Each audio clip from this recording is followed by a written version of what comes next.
காரடையான் நோன்பு 2026 ரொம்ப ரொம்ப ஒரு முக்கியமான நாள். 14/3/2026 மாசி மாதத்தின் 30ஆம் நாள் சனிக்கிழமையில காரடையான் நோன்பு வருது. இந்த வருஷம் காரடையான் நோன்பு அப்படிங்கிறது கணவன் மனைவி பிரச்சனை தீர வழிபட வேண்டிய ஒரு நாள்.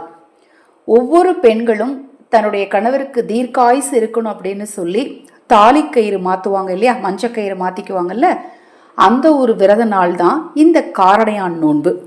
இந்த காரடையான் நோன்பு நாளில் இப்போ நான் சொல்லக்கூடிய இந்த ஒரு முக்கியமான பொருளை உங்கள் வீட்டு பூஜையில் வாங்கி வைங்க. என்னால் எதுவுமே செய்ய முடியலைங்க அப்படிங்கிறவங்க இந்த ஒரு முக்கியமான பொருளை பூஜையில் வாங்கி வைங்க. அது என்ன பொருள் அப்படிங்கிறத இந்த பதிவில் தெரிஞ்சுக்கலாம். நம்ம சேனலில் நான் போடக்கூடிய பதிவுகளில் உங்களுக்கு சந்தேகம் இருந்தாலும், பூஜை பொருட்கள் உங்களுக்கு தேவைப்பட்டாலும், உங்கள் தனிப்பட்ட பிரச்சனைகள் எதுவாக இருந்தாலும் சரி, அந்த பிரச்சனைகளுக்கேற்ற முறையான பரிகாரங்கள் செய்து கொள்ள விரும்பினாலும், அக்ஷய பாத்திரம் உணவளிக்கும் திட்டத்தின் மூலம் ஆதரவற்ற ஏழை குழந்தைகளுக்கும் முதியவர்களுக்கும் உணவளிக்க விரும்பினாலும் 9344692042 இந்த வாட்ஸ்அப் எண்ணுக்கு தொடர்பு கொள்ளுங்க. இந்த நாளில் நம்ம எல்லாருக்கும் தெரியுங்க, அம்பாள் ஆலயத்தில் ரொம்ப விசேஷ வைபவங்கள் நடக்கும். அம்பாள் ஆலயத்தில் குங்கும அர்ச்சனைக்கு கொடுக்கலாம், குங்குமம் வாங்கி கொடுக்கலாம். அது மாதிரி உங்களால் முடிந்த அளவு நம்ம திருமண தாம்பலம் சொல்கிறோம் இல்லையா, அவத்தில் பாக்கு பூ பழம் ரவிக்க துணி, அடுத்தது பார்த்திங்கன்னா மஞ்சக்கயிறு வச்சு பெண்களுக்கு கொடுக்கலாம். பூஜையில் வைக்க வேண்டிய இந்த பொருள் என்ன அப்படின்னு பார்த்தீங்கன்னா, வெண்ணெய் வைக்கணுங்க. வெண்ணெயை வாங்கி, அதாவது இந்த நாளில் வெள்ளை அடை, உப்பு அடை இதெல்லாம் செய்வாங்க. காரடையான் நோம்புக்குரிய அடைன்னே சொல்லுவாங்க.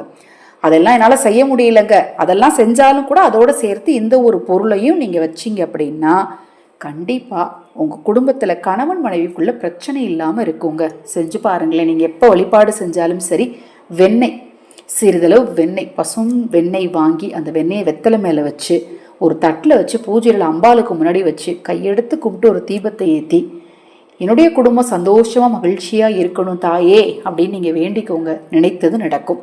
அதன் பிறகு அந்த வெண்ணெயை நீங்கள் சிறிய குழந்தைகளுக்கு கொடுக்கலாம். இல்லை அந்த வெண்ணெய் கொஞ்சமாக தானே வச்சுருக்கீங்க, நீங்கள் சாப்பிட்றதா இருந்தால் சாப்பிட்டுக்கலாம்.